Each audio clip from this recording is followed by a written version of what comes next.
everyone, welcome into Attacking Third. We have a big show planned with news out of U.S. Women's National Team. The roster has dropped. Alongside Darian Jenkins and Aaron West, I'm Lisa Carlin. We are also rocking kits today, and Aaron decided to not wear a sweatshirt over his. Listen, you look good. I have a long sleeve shirt on today. It's key. It's key. I didn't want to rock an Under Armour or a turtleneck, which it's a good look. I just didn't. I'm not calling you out. Shots fired. I have a long sleeve nothing today. wrong with the We're turtleneck. good. There's nothing wrong with the turtleneck. We're good. Venezia, shout out to Venezia. They sent me this. Did an interview with them.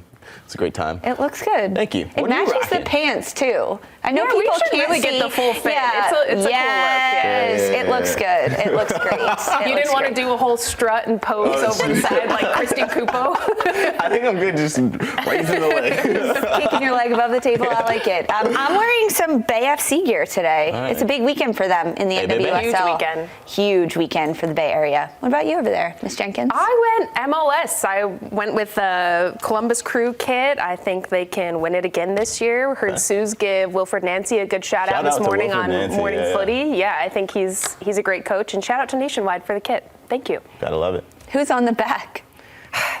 Myself. Nationwide Is it gave it to really? me. That's why I hate wearing kits with my name I on do it. I too, get but sick I was kits like, with my name I on it wanna all wear- the I time. love Columbus and Crew. I'm so thankful. I'm so thankful, but I'm like, please don't put my name I know, on it it's like because a I'm not little gonna wear it. cringe. I wasn't. Lisa It's had to cool. out me. It's cool. It's I fine. know. I have to do. Thanks, You Nationwide. did I have think to you guys call don't out. want- Thank you for I do. doing that. I appreciate Of course, it. Yeah. anytime. I need an ally on the desk. It's great. We have big news out of U.S. soccer because Emma Hayes has dropped her 26-player roster ahead of the friendlies in October. There are 3 friendlies during this window, 2 matches against Iceland and then 1 against Argentina. And the roster features some familiar names, 18 players from the Olympic roster, 6 uncapped players, 3 of them being named to their first U.S. Women's National Team roster. Goalkeepers include Jane Campbell, Casey Murphy, and Alyssa Nair. Out of the defenders group, Emily Fox, Ava Gattino, Naomi Gurma, Casey Kruger, Haley Mace, Alyssa Melanson, Jenna Nightswanger, Emily Sams, and Emily Sonnet. Out of the midfield group, there is Corbin Albert, Sam Coffey, Hal Hirschfeld, Lindsay Horan, Rose Lavelle, Olivia Moultrie, and Ashley Sanchez. And then the forwards for the U.S. Women's National Team, Yasmin Ryan, Emma Sears, Jaden Shaw, Sophia Smith, Mallory Swanson, Lynn Williams, and Alyssa Thompson. There are 4 players that were in Paris at the Olympics that are not on this roster. That includes Trinity Rodman, Croy Bethune, Crystal Dunn, and Tierna Davidson out due to injuries and some personal reasons. But of this group, I need to know from both of you, initial reactions, Aaron, when this roster dropped, what's the one name that really stood out to you? Yasmin Ryan, number Nice. 1. Could have guessed. Very, very happy to have called that one, I feel like, last week. But I think for all the work she's done in a Gotham shirt, I think she's earned her spot. I really like the makeup of these call-ups. Some of the younger call-ups, some of the quote-unquote in sports middle-aged players at 25 years old, 27 years old with You're a gonna couple get of these. trolled online for that I know. But when it comes to sports, they're not young anymore. But I like to see that players can earn their way into this national team when you're not a 21, 22-year-old. Yeah. You can still play your way in. There is no expiration date on quality, and I really, really like what we've seen in these call-ups. 100%, yeah. I love that shout for Yasmin Ryan. When we did our predictions last week, I don't think you were on the show. I said Yaz going in as a defender because I think she can play that wing back position and get into the attacking third really easily, and she's just quality. She's having a great year. For me, it's Haley Mace. Yeah, love this shout. Yeah, I love the shout. One of those middle-aged players. She's 27. There's a whole roster. No, I think she's really deserved it. This is a very consistent player in the NWSL, and you guys, I don't think you understand how strong Haley Mace is. She is a unit to go up against. She can take shots from distance. She's a great crosser. I think she can play all across the back line and in the attack if you need her. She has that versatility factor. This is a really big player for me, and shout out. I think she's really deserved it, and she's grown a lot since being at Kansas City.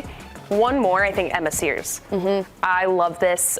For me, she's one of those players that, you know, when Alyssa Thompson first went into the national team and she was always going 100 miles per hour all the time, like almost a little uncontrolled no control of her body. I think Emma Sears is at that phase a little bit where she's so physical and so fast, but it's like she just needs to refine it. And I think getting called into a camp with Emma Hayes and around these really talented players, it's going to elevate her game even more. Once she can control all that power for Sears, she's going to be really lethal. I mean, she's already proved herself as a rookie this year in the NWSL. There are another handful of names that are included in this notable call-up list. Alyssa Mallinson out of Bay FC, a defender, Yasmin Ryan and Emma Sears all earning their first call-ups. But Olivia Moultrie, midfielder out of Portland Thorns, she returns to this roster for the first time since the spring. Ashley Sanchez, she hasn't been called in about a year. She's back on the list. Ava Gaetano, she's also back here. Haley Mace, as you mentioned, she hasn't been with the U.S. since November of 2022, and Alyssa Thompson, her first call-up since December of 2023. When we made our case for different players to come in, Ashley Sanchez and Alyssa Thompson were both two players that I wanted to see get called in again. They're young. They've learned a lot in their time, and Emma Hayes spoke with media following this roster announcement and talked about how no player is out of contention, and she also wanted to see a lot more players in this camp. And this specific camp for the U.S. women's national team is actually very different than camps we're used to seeing. First of all, there are 3 friendlies in this time frame as opposed to the typical 2. And there's also 26 players on this roster. Darian, when you think about those 2 factors, how important is it for Emma Hayes to really get a sense of how all 26 players play? Well, I like how she did the roster with these really young players that don't have that much experience at the national team level. And then you have some really hyper-experienced players that these younger players can learn from. And then these players, old players, as Aaron West put it, have some kind of freshness to go up against at camp, to learn some nuances, to add to their game. These players that have never gotten the chance to play together. I really like it. And I also love that Emma Hayes is just shaking everything up with U.S. soccer, because for so long, U.S. soccer has been, we know the roster. We know exactly who's getting called in. It's not going to change even if you're not playing well at the club level. These group of players are going to get called in. She's now saying, no, if you're doing well and maybe you're not starting every game, but you're effective and I can see the potential and growth in your game week after week throughout the season, you're going to get an opportunity to come in and let's see how you do. And I love that. And as a former player, if I were one of those younger players like an Emma Sears, I would just be so excited that there is that opportunity. There are those looks for you to be able to get to that level without needing to play and start every single game of the year. This is a victory tour for the U.S. women's national team because it's the first 3 games since they won gold in Paris. However, when we think back to this summer at the Olympics, there were 3 players that were constant starters for Emma Hayes in France. Trinity Rodman, Tierna Davidson in the back line, and also Crystal Dunn. These are big absences now that are not on this roster. With these 3 friendlies, Aaron, who needs to step up in place of those 3 roles? Yeah, I think when you look at Crystal Dunn, she had kind of locked down that left back position. She has been the de facto left back for a long time. I think Jenna Neiswanger has been brought in, and long term they maybe look at her as that player. I think that Emily Fox and Haley Mace will both have a shot at it. I think there's a rotating number of players that are going to get their opportunity to be there. I think Alyssa Mallinson is going to have her shot to lock down an opportunity to play there. I think up front, Alyssa Thompson will get a chance really to play her way back into this. I think Yasmin Ryan, especially the skill set that she brings is very complementary to very high level players, I think, because she's such an intelligent player. So I think once she gets into there, it might be hard to dislodge her because she's that type of player. I think there's a number of, especially in the new call-ups, a number of these players will feel emboldened by the player pool widening and will feel confident that they can play themselves into a spot, because I think Emma Hayes is the type of manager that if you're playing well, you're going to play. It doesn't matter what your name is. Yep. There are a lot of names on this roster, but who's missing, Darian? I actually really wanted to see Abby D get a call-up again. Shout out to Abby Dahlkemper. I think she's had a really good year since she did have a good year at San Diego, but I think since she went to Bay, we're seeing her back to the very confident, very savvy on the ball, brilliant going forward. She's scoring goals. That's a player I really wanted to see get called into a camp, and maybe she will in January or something like that. One of those players, as Emma Hayes said in her presser, that they're not excluding older players, but it would be just kind of this one time that they are bringing these players in to get some minutes and looks. But that's a name I really would have liked to see, especially with Davidson not being called in. Yeah. No Lily Johannes either. No Lily Johannes. Emma did address that in the press conference, talking about the call-ups, and she said she's not going to pressure her. She's playing in the Netherlands right now. She's comfortable. She's getting minutes, but that decision is on her, and she's going to take her time. I would also like to see maybe an Allie Sentner. I know in the future probably she will be brought in, but I think her play this season has earned a full national team call-up. But I do believe she has a place in this team in the future. Allie Sentner, forward with the Utah Royals. She did just play in the U20 Women's World Cup, as well as defender at Angel City, Giselle Thompson. Emma Hayes addressed the U20 saying, we didn't want to call them in. They've been away from their club teams for a while. We'll just let them get settled back with club. It's an important time of the year, but it'll be exciting to see the U.S. They take on their first friendly against Iceland. That match coming up Thursday, October 24th. Some other big news this morning. Kansas City midfielder and former Canadian international Desiree Scott has announced her retirement from professional soccer at the end of this 2024 season. Scott is one of the OGs in the NWSL. She started in 2013 with FC Kansas City, and this morning Desiree Scott posted a video to social media saying, quote, "It is bittersweet to think about this moment, but the timing is right. Your girl is tired. I'm proud of the career I've had, of all I've accomplished. The highest of highs, the lowest of lows in this sport has made me who I am today, and I cannot thank it enough." Darian, it's an end of an era. There is not a dry eye in that locker room. End of an era. This is a player, a woman who is like a ray of sunshine. She's dancing. She's always smiling. She's always cheerful. She just radiates happy. And for Kansas City to lose that, for the game to lose that, is so sad. But she's done so much and accomplished so much in her career and made a beautiful impression upon everybody, and especially the NWSL and Canada women's soccer, that's going to be so long lasting for her legacy. And I'm happy for her. She just gets to go be a mom, dance her way off the field, and I can't wait to celebrate her last game. It is really crazy to think about this. First Merritt Mathias and now Desiree Scott. Everybody's leaving the game. That's crazy. Sad. All these OGs too. But with all these players leaving, we do get news of expansion teams coming into the NWSL. Earlier this week, Boston announced their new name. This is the 15th expansion team in the NWSL. They will be expected to start in 2026, and 24 hours after they announced their new name of Boss Nation, they released a statement apologizing about their No More Balls campaign. They said, quote, "We missed the mark. We fully acknowledge the content of the campaign did not reflect the safe and welcoming environment that we strive to create for all. And we apologize to the LGBTQ plus community and to the trans community in particular for the hurt we caused." The statement concludes by saying, quote, "Thank you to all who have held us accountable by calling us to do better. We hear you and we will together."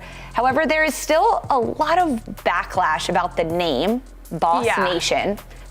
Aaron, what do they do? Can they fix this? Is this a step in the right direction? It's possible. This is apologizing. Number one is a good step. They have to change it. They owned it too. They're like, we recognize, which is good. That is a good step. They probably need to hire someone that actually works for the club, because I don't think there's a real club spokesperson yet, and you can't launch a team without an actual club spokesperson. It's on brand for NWSL though. Let's throw it out. Fair. We'll figure it out. But yeah, this happened before. This happened with Louisville. They announced their name, went back to the drawing board, came back with a way better name and logo.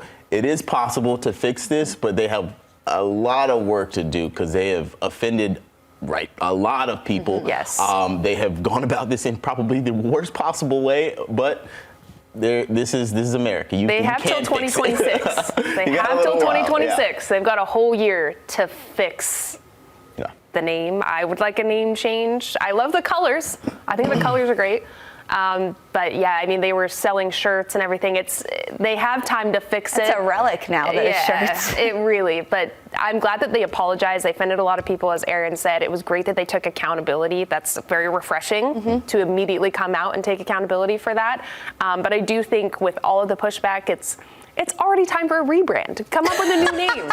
Love the colors. Let's wipe it out. Great try. Let's go back to the drawing board. Keep the colors, get rid of everything else. Yes. Yeah, the colors are cool. I think Colors the are great. ideas are right.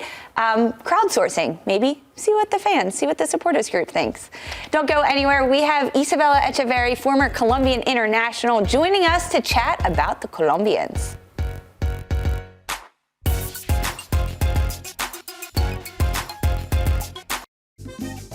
The amount of talent that we have in Colombia, it's crazy. The youth are going to take over this Colombian women's national team and take it to the next level. Oh my goodness, Caicedo! We are most confident when we have the ball, when we move it around the field, when we do the tiki-taka style. The Colombians decided to show up and show out. They played some salsa and started dancing on the field. Hey everyone, welcome back to Attacking Third. We are pleased now to welcome in Isabella Echeverri, former Colombian international. Isa, welcome. How are you? Hello, everyone. Thanks for having me. Really happy to be here again. We are so happy to have you back. We're chatting Colombians internationally and everything they're doing because there are some top-level Colombians competing all over the world in different domestic leagues. How does this expansion of players traveling to different club teams help Colombian women's football? It has been a before and after moment for Colombia because all of our big stars are in big clubs around the world. You have Lacey Santos at Washington Spirit. You have Mayra Ramirez also at Chelsea making goals every weekend. You have Linda Caicedo in Real Madrid. I know you all love her. But we also have Manuela Pavi, a really young player at West Ham. And that is for sure something that, one, it's because all of the good performances of Colombia in the past few international tournaments, but also it will bring so much more experience, more physical, athletic to our team. And I think we are just starting to see the best momentum in Colombian soccer history. Now, Isabella, talk to me a little bit about this momentum. We've seen the U20 World Cup in Colombia with sold-out stadiums. Obviously, the passion in Colombia for football is long and well documented, but now with more access for women, we're seeing the talent be unearthed. Talk to me a little bit about this passion that we're seeing in Colombia for women's football and how it's growing. It's so good to see. We were invisible for so many years, and in the Women's World Cup, in the U20 Women's World Cup in Colombia, we had more than 350,000 people seeing the players in the stadiums. We had more than 32,000 people in the stand of a final that were between two Asian players, right? So two Asian teams. So the fact that Colombia already is acknowledging the players, the fact that Colombia is going to the stadiums is just massive because it, one, brings visibility to our players, but it also brings a lot more interest in potential investors, a lot more interest for young girls to know that they can be soccer players. Colombia is a third world country, and a lot of the times girls don't see the possibility to becoming soccer players. Now, after this World Cup, after Linda Caicedo scored amazing goals, after we had so many people in the stands, that changed. And now their parents also know that it's okay to be, and it's great to be a soccer player for their young girls. And now young boys also know that girls can play soccer. So it was a massive achievement for our country. And I'm sure that these players will never forget it. And this experience will be key for their growth and their success, but also for the growth and the success of the next generation of Colombian soccer players. Isabella, speaking of a player that is probably one of my favorite players to watch right now, and one that young boys and young girls and even adults can look up to and admire her game, is Mayra Ramirez with Chelsea. She already has a goal on the season. She's nominated for Ballon d'Or. How impactful is it to see a Colombian player, the first ever, to be nominated for something like that? It's amazing because Mayra is such a humble woman. She's so nice. She has been working hard for so long. And I still remember the first time she went to the national team camp. I was a center back. She was a forward. And I remember the other center back telling me, dude, she's so strong. Like, watch out. Don't get in her way. And there was me, like a strong center back, 6 years into the national team saying, of course I'm going to go against her. I went against her 1v1. And I bound off of her. That's how strong she was, okay? So I still remember that to that day. And when I was playing in Sevilla, the first thing I told my sporting director was, sign Mayra Ramirez. She is so strong. The day she signed for Chelsea, the sporting director of Sevilla texted me and said, you were right? So it's amazing to see her growth. It's amazing to see her shine with Chelsea and to be one of the best players in the world for a Colombian. That's an amazing achievement, and that's something we would only be dreaming 5 or 6 years ago. The dream is a reality now with this nomination for Mayra Ramirez. On the other end of that spectrum is Linda Caicedo at just 19 years old, and she has made waves across media, across the world, internationally, and also domestically with her play. How have you seen Linda Caicedo's game develop with all this different experience she's been able to get? Linda will be the best player in the world in a few years. I know her since she's like 12, and we've all known she was going to be a star, and she had a big role model in her career that was Carolina Pineda, which was a player who played with me in the national team. And I remember Carolina telling me, dude, you don't know how good she is. Like, she can be the next Ronaldinho, like she can be the next big player because of her talent. And she has developed, and you can see her improve year after year. She's now making better decisions with and off the ball. She's now making more sacrifices defensively. Like, I don't know if you saw the quarterfinals of the U20 World Cup, but she was going in the floor, she was making tackles, she was running down and up the field. And that is something that will really, really complement her game and will make her a better player, because we all know how talented she is when she has the ball at her feet. She's so young. She has so many years ahead of her, and she's just getting started. All right, now, Isabella, we've talked about the growth of the gaming in Colombia. Talk to me a little bit. Well, this is a two-parter, first of all. Talk to me a little bit about Colombia's domestic league and how you see it continuing to grow and develop. And dígame, ¿eres un fiel de Nacional o de Medellín? Yo de Nacional. Okay. A los verdes. Okay, Aaron. Yeah, tell me about the domestic league and how it's growing. Yeah, well, the Colombian domestic league started in 2017, and it started like this really big league. It attracted massive talent from Latin America. We saw a final with more than 35,000 people, and the project started really well. It was a solid league, but year after year, it started going down. It's starting with a lack of organization, with a lack of structure. You never knew how many teams were going to be in the league, if the league games were going to be streamed or not. The players had shorter and shorter contracts. The league was even shorter and shorter every year. I remember one year the league was 1.5 months long, which is crazy, right? Nowadays, the league is not the best in terms of structure. A lot of the players, good players, are leaving, as we saw in the beginning. One, because there's a lot more opportunities for Colombian players, but also because the league doesn't have the structure to support the massive amount of talent we have. Even though with a poor league and a league that is not great, you see Santa Fe reaching the final of the Copa Libertadores last night, right? So that speaks on the talent that Colombia has and the potential this league has to actually become one of the best in South America and follow the Mexican League, which also started in 2017 and has been able to grow over time. Isabella, thank you so much. It's really fun to hear you talk about this, and it's so clear how passionate you are about it. Thank you. Thank you for having me, and I hope to see you all very soon. I hope so too. We'll have you back. Don't worry. Don't go anywhere, Okay. guys. We are chatting UEFA Women's Champions League match day 2 of the group stage wrapped up. We're recapping it.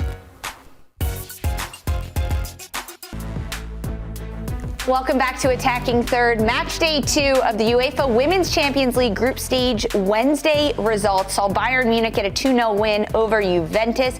Manchester City barely scraped by over St. Pollen 3-2. Arsenal get a 4-1 win over Valerengue, and Barcelona put away 9 over Hammarby. 7 different goal scorers, a brace from Carolyn Graham-Hansen and Claudia Pina. Big games there, but Manchester City against St. Pollen. Manchester City go up early in the 5th minute, a goal from Alana Kennedy, and then on either side of the halftime, 2 goals by St. Pollen. What happened for City to fall apart? They weren't turned on during the set pieces. One was from a corner and one was from a free kick. And as soon as there was a second ball being played in, St. Pollen did a good job keeping the ball alive. City was just so unorganized, and they took advantage of it and put 2 away on them. And then they brought out the big guns. Bunny Shaw, Lauren Hemp came in, and then it changed the momentum of the game a bit. St. Pollen was sitting back a lot more, having to defend, worried about those 2 players. But City showing some weaknesses on organization in their defensive, in their box. Like, they weren't good at box defending this match. Yeah, I think they got away with one in the fact that they rotated a ton and got to play some young players. Obviously, they felt that this one would be not quite as of a taxing match as other ones, but they nearly were stunned by this St. Pollen team, who were very brave at times. But yeah, in the end, the big guns really got it done. And that's what matters. I mean, you can bring a Bunny Shaw off the bench, a Lauren Hemp, Jill Roard. It's kind of terrifying for the opposition. So it's truly the rotation for City that helped them spring back and ultimately get the come from behind win. I mean, it's not necessarily those players came in and scored, because they didn't. But I think they had such an effect of having St. Pollen now have to really sit back. The speed that those players bring in makes you have to respect them more. You have to change your game plan. You can't be as open as St. Pollen were, and they did play brave. I thought they had a really good game plan coming in and picking those moments to really try and attack. But there's just so many players to handle. And then Fowler just getting on the end of the set piece, getting the game winner. But Fujinho was a great player. She was so fun to watch. I hope we get to see a lot more of her in the future. She's so crafty. Fujinho gets the equalizer for City, and then it's Mary Fowler who ends up with the game winner at the end. And you have to think, if you're Hammarby, also in this Group D with Barcelona, City, and St. Pollen, you're thinking, if City comes on the road to us, we maybe have a chance, right? You have to. There has to be some glimmer of hope to know that St. Pollen that's what they're thinking coming off a 9-0 against Barca. 9-0 spanking against Barca. I'm thinking, guys, I was trying to be so positive. I think I you go into training Carlin, the next day and you do something fun to get your spirits back up. I was taking 2 days off trying to recover. Well, a team that did bounce back in match day 2 was Arsenal. They end up with a 4-1 win over Valerengue, and this game comes just one day after Jonas Edebal resigns as the head coach. The assistant, Renee Steigers, steps up as the interim, and this snaps Arsenal's 3-match winless streak. It's their first win in the group stage, and it happens at home at the Emirates. But there was really only one change, Darian, for Arsenal from the weekend against Chelsea. There's a new coach. It's a different competition. But what's the factor in the change for Arsenal? As a player, when things are going wrong, and I mean, I'm sure there's a lot behind the scenes that have gone on where you're looking forward to new change. And anytime that's now approaching, now your coach has stepped away. Well, yes, there's a vacancy there, but it's such a refreshing feeling knowing that things are going to change. We're going to get a different game plan. We're going to get different tactics. We're personally going to develop in a different way. I think that adds some excitement. It adds some energy into your personal game and how the team is approaching going into this match. And I think we saw that, them putting away those chances. They could have had a few more. But they just looked like they were enjoying this match, whereas in the previous one, it looked all out of sorts. There's a lack of energy, cohesiveness. Game plan looked sus, as it has looked a lot of times under Jonas. But I think that's really the momentum that got them this win and so many goals in this match. A goal from Emily Fox, the U.S. women's national team Shout out. defender, just 70 seconds into this match. And Arsenal has another game on the weekend coming up in the Barclays Women's Super League. How much rotation do you expect to see again? I think we will see a decent bit of rotation. I think that this Arsenal team has a good bit of quality and depth. A lot of players, like the first 15, 16, there's a lot of quality there.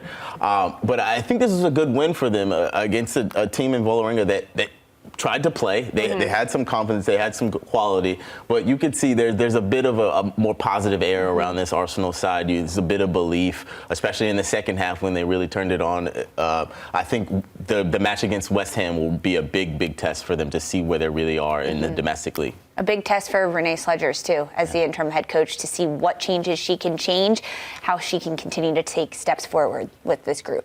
Sandra Herrera joins us next. We're playing Make Your Case. This time I'm the judge. Stick around.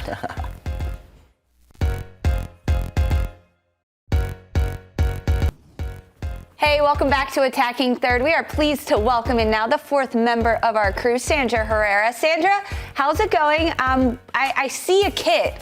Sort of. What are you wearing?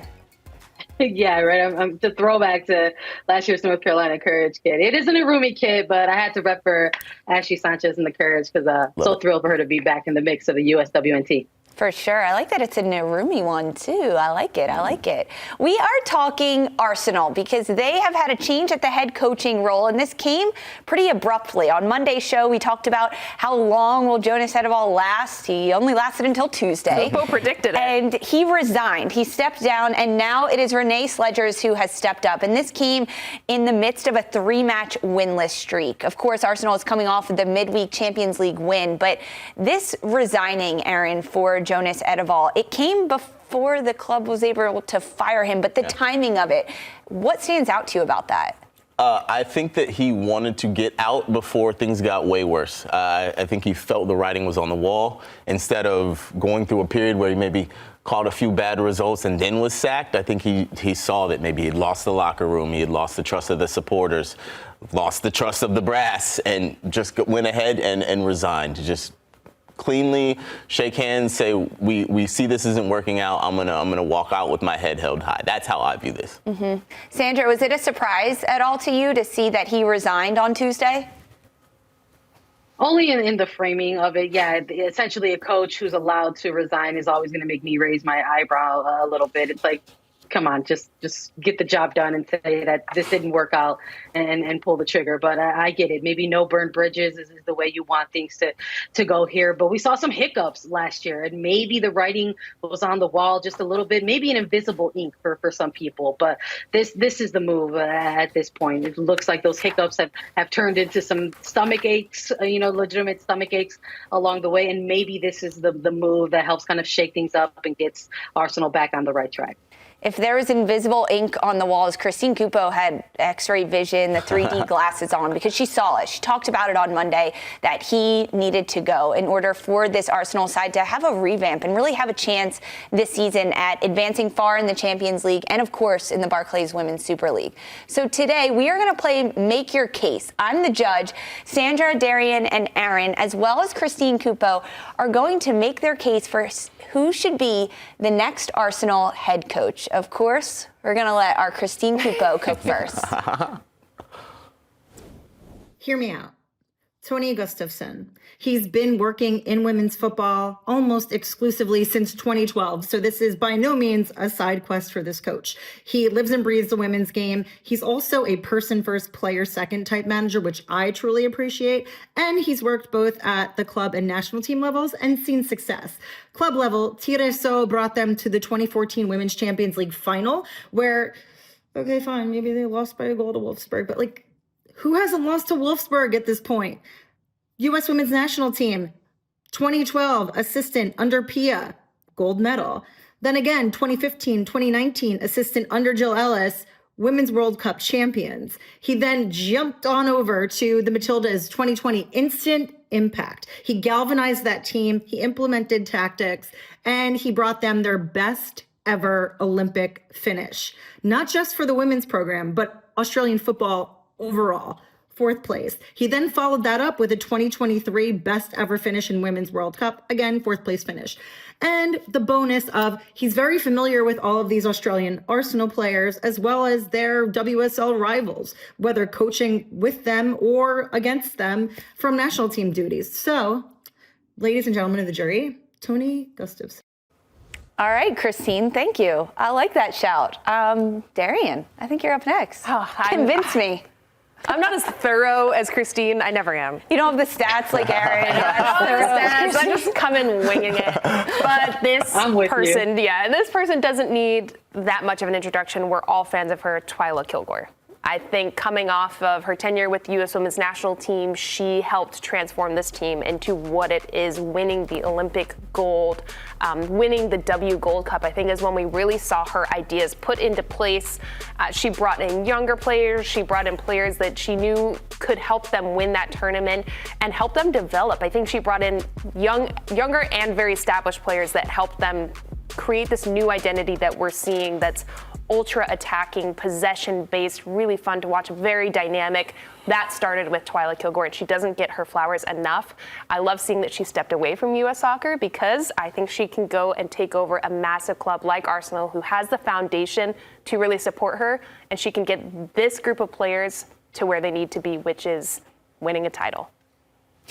So? This is so fun. Okay, Aaron, your turn. She's just like enraptured Lisa looks watching at you me talk. like that the entire show as I talk. She's just like, Yeah, she's just like, wow. I know. Good points. I am going to make my case for Casey Stoney. Nice. She is a former Arsenal youth player. She has had 2 stints with Arsenal as a player. That was a Of great course, shout. we know her as a manager in NWSL. She has managed Manchester United. She knows the WSL. She is held this league to task for standards. I think for a club like Arsenal that wants to be the standard bearer, she is the perfect leader for this club. I don't think there is a better manager for Arsenal right now than Casey Stoney. And she wears the hell out of a suit I mean, jacket. the drip is crazy. The drip is Like, I crazy. need The that in an cooler- Arsenal manager. The drip is incredibly important for Yeah. Arsenal, so she fits everything that we need in a manager. Good thing I'm picking, not you guys. Okay, Sandra. Goodness. You know what? I agree, Lisa. Thank God you're picking because I think you're going to feel where I'm going here. Because who says you can't go home? It's definitely not Laura Harvey. And that's who I'm going with for the next Arsenal coach. This is a head coach who has multiple years of coaching experience. You're talking about someone who has A licenses from U.S. Soccer and UEFA. You're talking about someone who started with Seattle Reign, left, came back, and you're talking about someone who has also coached Arsenal in a Women's Super League in a different era of time. And I think we can all agree that women's football is definitely stepping into a different type of moment right now. That includes NWSL, in which he has had a huge hand in helping elevate, and Women's Super League. So maybe, just maybe, this is a coach that Arsenal wants to get on the phone. And why not, I say, because at this point right now in the regular season for Seattle Reign, se acabó. It's over. It's done. What is there to compete for Seattle Reign? There is no more playoff contention. There's nothing to win. And if this franchise is looking ahead, I think it's totally fair if Laura Harvey wants to do that too. Damn. Sandra. I don't think Harvey's going to drop Seattle like that. You think so, Sandra? You think she would? She says, Hey, anything's possible, right? That's right, my boy. My man's never been in the Dominican allegations. That's right. Sandra, what's more likely, Laura Harvey to leave Seattle or Seattle to say goodbye to Laura Harvey? Ooh. Oh my goodness. I'm gonna give it to Laura Harvey. I'm gonna say that she's a master strategist, so maybe she'll be more calculated with that.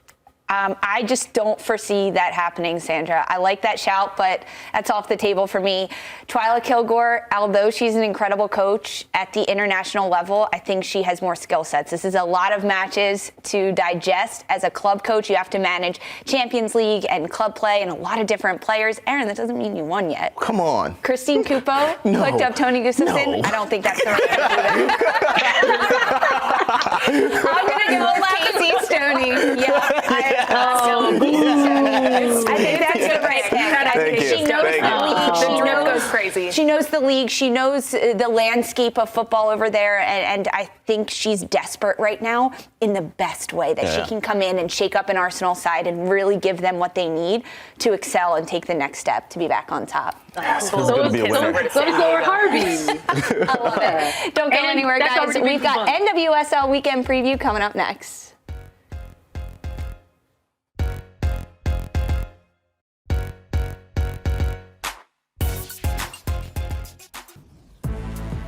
Welcome back to Attacking Third. The NWSL playoff push is absolutely on. Match day 25 of 26. It kicks off on Friday night, 10 p.m. Seattle Reign taking on the Houston Dash. And then the Kansas City Current against San Diego Wave. That match Saturday, 1 p.m. on CBS. San Diego facing elimination.